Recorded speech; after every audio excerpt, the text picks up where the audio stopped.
Antarctica is one of these destinations that it's really difficult to try and sell it to somebody or try and explain what it's like to travel to Antarctica. You know, I've been to Antarctica about 66 times, and every single time that I've gone there, I've experienced it differently.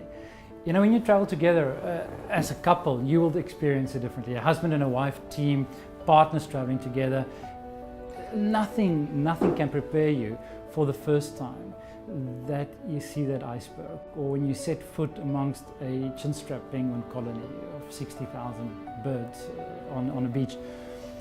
It is such a special destination.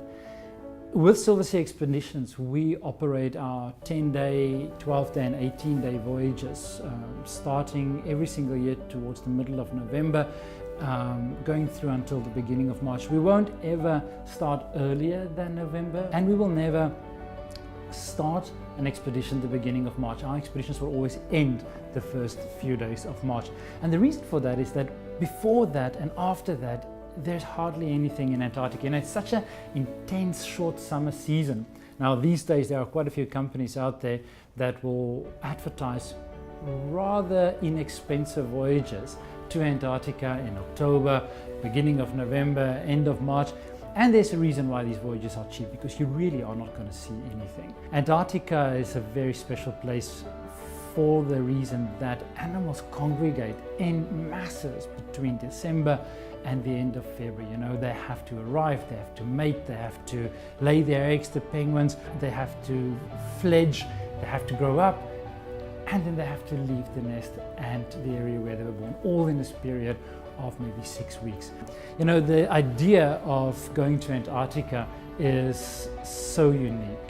It's something that I think most people dream of, and very few people actually get to realize. It is such a special opportunity that we have with expedition ships to go to Antarctica, and now with expedition ships since the late 1960s, we can travel in relative comfort, and with Silver Sea Expeditions in extreme comfort. Once we are there, we are very, very busy. We try and get our guests off the ship as often as possible. That is what we are there for. We are very passionate about Antarctica. We're very passionate about expedition travel. So therefore, it's not uncommon for us to do a landing in South Georgia at 4 o'clock in the morning to go watch the sunrise with 500,000 king penguins on the beaches of Salisbury Plain, or to do a very quick Zodiac cruise after dinner at 9 o'clock at night around Planu Island to see the iceberg graveyards just outside the Lemaire Channel, or just staying up on deck and watching the sunset for a very brief period of time between 2 o'clock in the morning and 3 o'clock in the morning. These are experiences that I cannot describe. It is something that you have to experience. Being out on a Zodiac and being right next to a humpback whale. There's something very humbling when a humpback whale, an animal of 40 tons, comes straight up to your Zodiac and spy hop and put her head out of the water and gently nudging her calf towards the Zodiac as if to show the calf the humans. And all of a sudden we are becoming the tourist attraction for the animals. You know, there is just so much wildlife down there, from leopard seals, humpback whales, to the different kind of penguin species that we get to see. Chinstrap, Gentoo, Adelie penguins down in Antarctica. Up in South Georgia, the king penguins, macaroni penguins, and the rockhopper penguins that we get to see in the Falklands. You do not have to be in top physical shape to go to Antarctica. There's maybe this misconception that to travel to Antarctica you need to be very, very fit. You can do as much as you want or as little as you want. You know, just by going in a Zodiac to the landing site, you will have a unique experience. Just sitting at the landing site, there's already so much to see and do.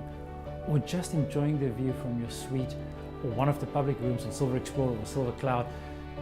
You will never, ever be bored, not for 1 second.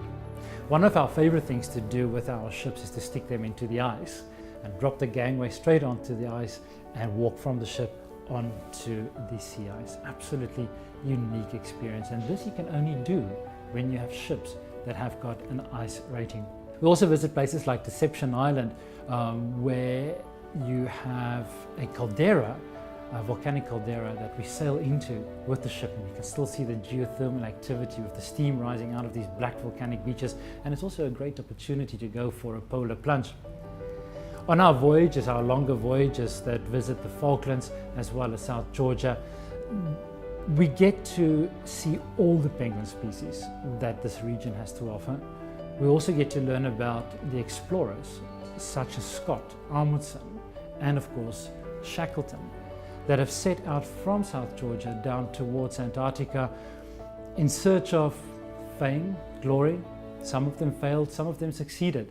You know, we explore the same areas that these men did. And again, if you think about what we are seeing in Antarctica, it's exactly what these men saw 100 years ago and 150 years ago when they first got to these continents. There's the same incredible wildlife, incredible scenery, incredibly changing weather conditions. But we now do it in the safety and in the comfort of Silver Explorer and Silver Cloud.